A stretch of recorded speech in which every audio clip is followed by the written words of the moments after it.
ফিলিস্তিনের গাজা উপত্যকায় ইসরায়েলের চলমান আগ্রাসনের বিরুদ্ধে ব্যবস্থা নিতে মুসলিম দেশগুলোর প্রতি আহ্বান জানিয়েছে ইরান।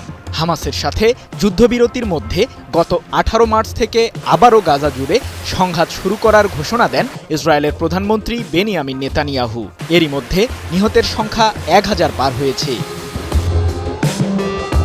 ফিলিস্তিনের স্বাধীনতাকামী সংগঠন হামাসের সাথে দ্বিতীয় দফায় শান্তি চুক্তির জন্য আলোচনা চলমান ছিল, কিন্তু হুট করেই নেতানিয়াহু আবারও দেখালো তার আসল রূপ। ইসরায়েলের প্রতিরক্ষা মন্ত্রী ইসরায়েল ক্যাটস ঘোষণা দিলেন, হামাসের হাতে বন্দী ইসরায়েলিদের না ছাড়লে গাজা উপত্যকা মাটিতে মিশিয়ে দেবে নেতানিয়াহু বাহিনী।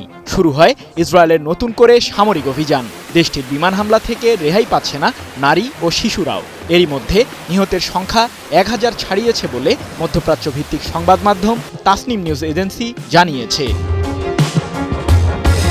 টানা সপ্তমবারের মতো বেস্ট টিস্যু পেপার ব্র্যান্ড হিসেবে স্বীকৃতি পেয়েছে বসুন্ধরা টিস্যু। এদিকে নেতানিয়াহুর আগ্রাসন বন্ধ করতে তোড়জোড় শুরু করেছে ইরান। সৌদি আরবের পররাষ্ট্রমন্ত্রী ফয়সাল বিন ফারহানের সাথে ফোনালাপ করেছেন ইরানের পররাষ্ট্রমন্ত্রী আব্বাস আরাকচি।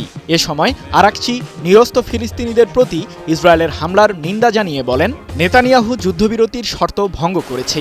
ইসরায়েলের আগ্রাসন বন্ধ করতে মুসলিম বিশ্বকে একজোট হওয়ার আহ্বান জানান ইরানের সর্বোচ্চ এই কূটনীতিক। 23 মার্চ এক প্রতিবেদনে বিষয়টি নিশ্চিত করেছে সংবাদ মাধ্যম তাসনিম নিউজ এজেন্সি। এ সময় আরাকচি ইয়েমেনের হুথি বিদ্রোহীদের বিরুদ্ধে চালানো যুক্তরাষ্ট্রের নৃশংস হামলারও নিন্দা জানান। গাজায় ইসরায়েলের আগ্রাসন শুরু হলে লোহিত সাগরে দেশটির পণ্যবাহী জাহাজগুলোতে সামরিক হামলা চালানোর হুমকি দেয় হুথি বিদ্রোহীরা, আর এতে নাক গলায় মার্কিন প্রেসিডেন্ট ডোনাল্ড ট্রাম্প। ইয়েমেন জুড়ে হুথিদের আস্তানা লক্ষ্য করে মার্কিন কেন্দ্রীয় কমান্ডকে হামলা চালানোর নির্দেশ দেন ট্রাম্প।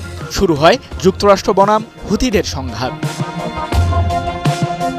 আরাকচির সাথে ফোনালাপে সৌদি আরবের পররাষ্ট্রমন্ত্রী ফয়সাল বিন ফারহান জানান, ইসরায়েলি সরকারের আগ্রাসনের বিরুদ্ধে দৃঢ় অবস্থানে তার দেশ। এ বিষয়ে আঞ্চলিক মুসলিম দেশগুলোর সাথে সমন্বয় ও সহযোগিতার প্রতি গুরুত্বারোপ করেন সৌদি পররাষ্ট্রমন্ত্রী। সৃজন মাহমুদ, নিউজ 24।